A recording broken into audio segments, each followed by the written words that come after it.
आज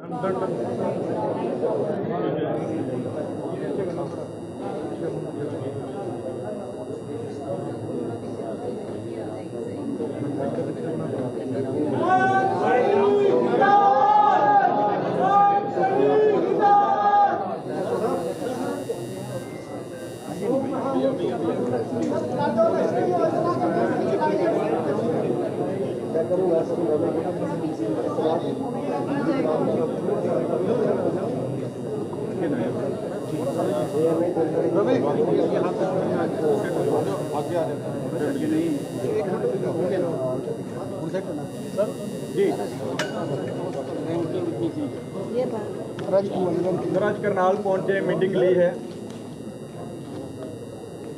देखिए,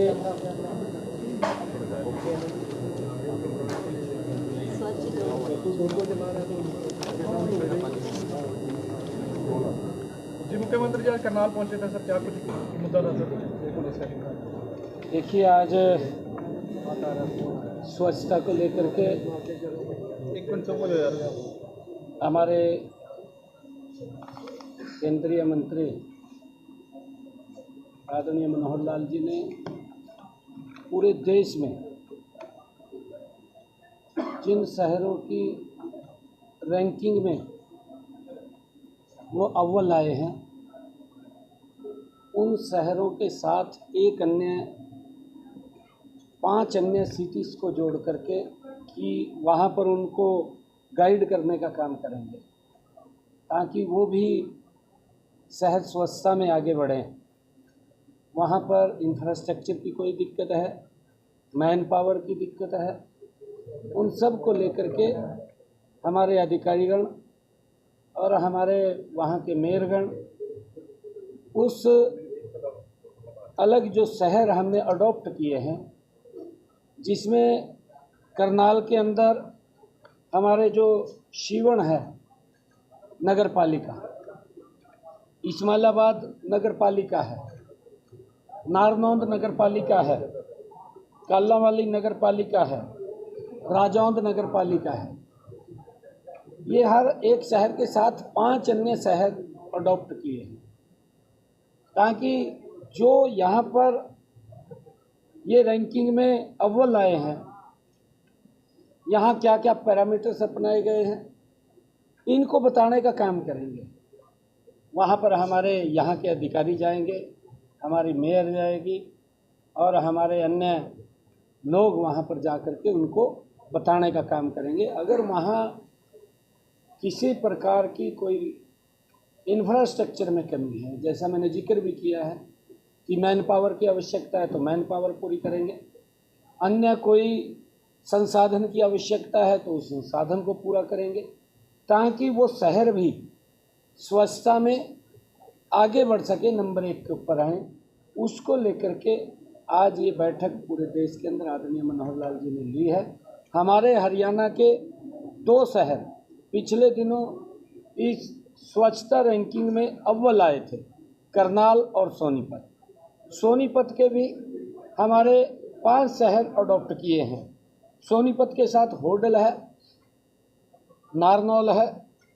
पटौदी मंडी है, फरूक नगर है और कुंडली है। इन 5 शहरों को सोनीपत के साथ और 5 शहरों को करनाल के साथ ये अडॉप्ट किया गया है और ताकि स्वच्छता को लेकर के ये आगे बढ़ें और यहाँ पर भी गति से स्वच्छता हो, क्योंकि जहाँ स्वच्छ वातावरण होगा वहाँ पर बीमारियाँ भी नहीं होंगी। क्योंकि नवरात्रों का, ये शरद नवरात्रियों का दौर चल रहा है, माँ लक्ष्मी की हम पूजा करते हैं और माँ लक्ष्मी वहाँ वास करती है जहाँ स्वच्छता होती है। तो हम सब की जिम्मेवारी भी बनती है कि इस अभियान को, जो आदरणीय प्रधानमंत्री जी ने जो ये अभियान स्वच्छता का चलाया है, इसके अंदर लोगों में एक बड़ी जागरूकता इसको लेकर के आई है और हम इसमें और गति से मिलकर के काम करें। सरकार स्तर के ऊपर भी आमजन, हमारी NGO, सामाजिक और धार्मिक संस्थाएं उन सब अगर वो देखेंगी तो उसके अंदर हम स्वच्छता में आगे बढ़ेंगे। हम जैसे अपने घर को त्योहारों में साफ सफाई करते हैं, उसके अंदर स्वच्छता करते हैं, उसी प्रकार से हमारे घर के आसपास का वातावरण, हमारा आंगन, हमारा मोहल्ला, हमारी गली, हमारा वार्ड, हमारा शहर वो स्वच्छता के अंदर आए, उसको लेकर के हम मिलकर के काम हमारे 2 शहरों में जो स्वच्छ आए थे उन्होंने अडॉप्ट किया है, उसको लेकर के पूरी रचना योजना बनी है। मैन पावर की कमी है, तो उसको लेकर क्या नई रिक्रूटमेंट की जाएगी इस हाँ, उसके लिए हमने सारी तैयारियां कर ली। पिछले दिनों भी हमने हरियाणा के सभी जो ईओज़ थे और हमारे जो डीएम थे, हमारे जो सेक्रेटरीज थे, नगर पालिका है, नगर परिषद है या हमारे नगर निगम है, उन सब की एक बड़ी बैठक पूरे दिन चली थी और उसके अंदर हमने पूरे प्रदेश की रणनीति तय की थी, क्योंकि केंद्र ने अभी हमारे जो स्वच्छता में अव्वल आए हैं शहर, उन्होंने 5 शहर और अडॉप्ट करने का निर्णय किया है कि मेट्रो और मेंटी सिटी के तहत उनके अंदर ज्वाइंट एक अभियान चले, और ज्वाइंट अभियान चलेगा तो स्वच्छता के अंदर जो यहाँ पर पैरामीटर्स अपनाए गए हैं वो भी पैरामीटर्स वहाँ पर अपनाए जाए, ताकि वो भी स्वच्छता में आए। क्या ये जो सिटीज़ होंगी तो इनकी पॉपुलेशन का क्राइटेरिया रहेगा, क्या रहेगा सर? नहीं, पॉपुलेशन का क्राइटेरिया नहीं, जैसे मैंने आपको देखा है कि वो रैंकिंग में अगर सबसे करनाल नीचे, थर्ड था सर, तो जो 5 हमने सिटीज अडॉप्ट की, हाँ उनकी रैंकिंग भी हमने ली है ना, उनकी स्टेट की भी रैंकिंग ली है, उनकी देश की भी रैंकिंग ये ली है पुअरेस्ट थे सर ये। जी, उनको हमने लिया है ताकि वो आगे बढ़ सके। किसानों को कह रहे हैं कि मंडी धान नहीं हो रहा, इलेक्ट्रॉनिक कांटे का भी नहीं हो रहा है। नहीं, देखिए धान की खरीद चल रही है, हमने बोल दिया है, और सभी मंडियों के अंदर हमने एक अधिकारी को भी वहाँ कहा है कि वहाँ पर उसकी देखरेख में कोई भी समस्या, कोई दिक्कत हो उसको तुरंत दूर करें, क्योंकि मंडियों के अंदर मॉइस्चराइज को लेकर के थोड़ा रुक सकता है, बाकी खरीद जारी है, खरीद चल रही है। कल भी इलेक्ट्रिक कांटे की बात हुई थी कि इलेक्ट्रिक कांटा आ जाएगा। हाँ, उसके लिए काम चल रहा है, हमने बोला है, और मंडियों के अंदर भी इस बात को लेकर के ध्यान कर रहे हैं कि ये इलेक्ट्रॉनिक कांटे लगें, क्योंकि ये किसानों की इसकी मांग थी और उसके ऊपर काम चल रहा है। सर, भूपेंद्र सिंह हुड्डा कह रहे हैं कि किसानों को 3100 रुपये बोनस दिया जाना चाहिए, क्योंकि किसानों को इस बार बहुत नुकसान हुआ है। देखिए, विपक्ष का विषय है बात को रखना, परंतु विपक्ष जब सत्ता में था तो उसने अपनी थोड़ी भी देख लेना चाहिए कि जब किसान का कुछ नुकसान होता था, हमने तो अगर किसान का नुकसान हो रहा है, हमने ई क्षतिपूर्ति पोर्टल खोला है और उसके ऊपर कहा है कि उसकी हम भरपाई करेंगे। जो भी किसान का लॉसेस हुआ है उसका भरपाई करना वो सरकार की जिम्मेवारी है, परंतु कांग्रेस के समय में तो किसान देखता रहता था, उनकी भरपाई नहीं होती थी, वो तो ये देखता रहता था भी सरकार कुछ भेजेगी, फिर 2 रुपये का चेक भेज देते, 2 रुपये का खलवाने में खाता 500 रुपये लगते थे, 2 रुपये का चेक आ जाता था, फिर अब परेशान हो जाता था किसान, फाड़ करके घेर देता था। बरेली में जो बरेली में जो कल हुआ है मोहम्मद को लेकर उसको क्या देखते हैं? एक क्षति पोर्टल पे लगभग 5 लाख फार्मर्स ने अप्लाई किया है, अपने क्लेम सबमिट किए हैं, लेकिन लास्ट डेट आपकी 26 थी क्लेम को वेरीफाई करने की। पटवारी की शॉर्टेज की वजह से वो वेरीफाई नहीं हुआ, क्या डेट एक्सटेंड की गई है? नहीं, वेरीफाई कर रहे हैं, हम जल्दी ही उनका मुआवजा पहुंचाने का काम करेंगे। पटवारी की शॉर्टेज को नहीं, पटवारी का ऐसा है, हम पटवारियों की लगातार पीछे भी हमने भर्ती की थी, उनकी ट्रेनिंग चल रही थी, जल्दी ही वो आ जाएंगे, और हमारे पास और भी है, ऐसा नहीं है कि उसके अंदर वेरीफाई के लिए वेरीफाई करने में समय लग जाता है, नहीं समय लग जाता है उसके अंदर, और जल्दी वेरीफाई करके भारत और पाकिस्तान का फाइनल मुकाबला है, भारतीय कुछ कहना चाहेंगे उस टीम को सर आप एशिया कप के अंदर? जी सर, फिजी वायरस से भी किसानों की फसल खराब हुई है, कल कैथल के डीसी ने भी कहा है कि इसके लिए एक क्षति पोर्टल खोला जाएगा, तो कब तक उम्मीद है? क्योंकि अभी तक तो जो खोला गया है सर वो फ्लड के लिए खोला गया है। फसल कट करके मंडी में आनी शुरू हो गई है और क्षतिपूर्ति पोर्टल अब तक वो खुला रहा है। हमने सबको कहा कि अगर किसी का कोई नुकसान हुआ है तो इसके अंदर वो आप रजिस्टर्ड करिए, और रजिस्टर्ड करेंगे तो अधिकारी उसको वेरीफाई करेंगे, वेरीफाई करके जिसका नुकसान हुआ है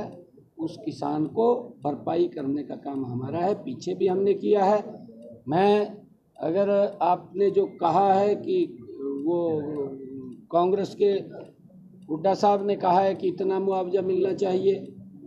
कांग्रेस ने अपने 10 वर्षों में 1157 करोड़ रुपए मुआवजा दिया। भारतीय जनता पार्टी की सरकार ने 10.5 वर्षों में 15,500 करोड़ रुपया किसान को उसकी फसल के खराबे का दिया। पंजाब के ये अंतर है। Thank you. सर, विकास का कहना है हरियाणा सरकार ने वो कह रहे हैं महिलाओं के साथ धोखा किया है। 17 सितंबर से 2 अक्टूबर तक पूरे देश में स्वच्छता ही सेवा, वैसे स्वच्छता सेवा पखवाड़ा और लेकिन स्वच्छता को लेकर के स्पेशली स्वच्छता ही सेवा पखवाड़ा ये पूरे देश भर में और पूरे प्रदेश में मनाया जा रहा है। हरियाणा में माननीय मुख्यमंत्री जी के नेतृत्व में क्योंकि पहले से ही एक अभियान शुरू किया हुआ है स्वच्छ शहर स्वच्छ हरियाणा, और उसको लेकर के माननीय मुख्यमंत्री जी निरंतर फील्ड में हैं, निरंतर स्वच्छता को लेकर के जागरूक कर रहे हैं और स्वयं अपने हाथों में झाड़ू लेकर के स्वच्छता अभियान का संदेश दे रहे हैं। तो आज माननीय हमारे जो केंद्रीय मंत्री हैं आदरणीय मनोहर लाल जी, उन्होंने पूरे देश भर में एक अभियान शुरू किया स्वच्छ शहर जोड़ो अभियान, और उसके तहत पूरे देश भर में ऐसे 72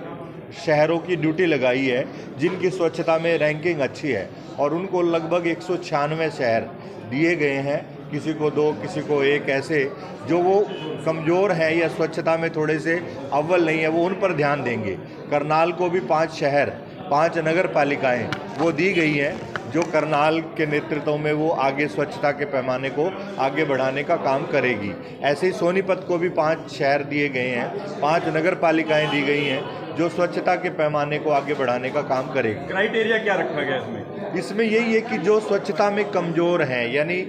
जैसे अंत्योदय की बात हम करते हैं तो माननीय मनोहर जी ने आज यही बात की कि अंत्योदय की भावना को स्वच्छता में भी आगे बढ़ाना है। जो स्वच्छता की रैंकिंग में पीछे हैं उनको हम आगे कैसे लेकर के आएँ, जिनकी रैंकिंग अच्छी है। ऐसे शहरों की ड्यूटी लगाई, सोनीपत की और करनाल की स्पेशल ड्यूटी लगी है, और स्पेशल कहा गया है कि उनको 5-5 शहर दिए हैं कि वो अपने शहरों का ध्यान रखते हुए उन 5 शहरों को भी स्वच्छता में कैसे अव्वल आएंगे, कैसे आगे बढ़ाएंगे, इस नाते से बात हुई है।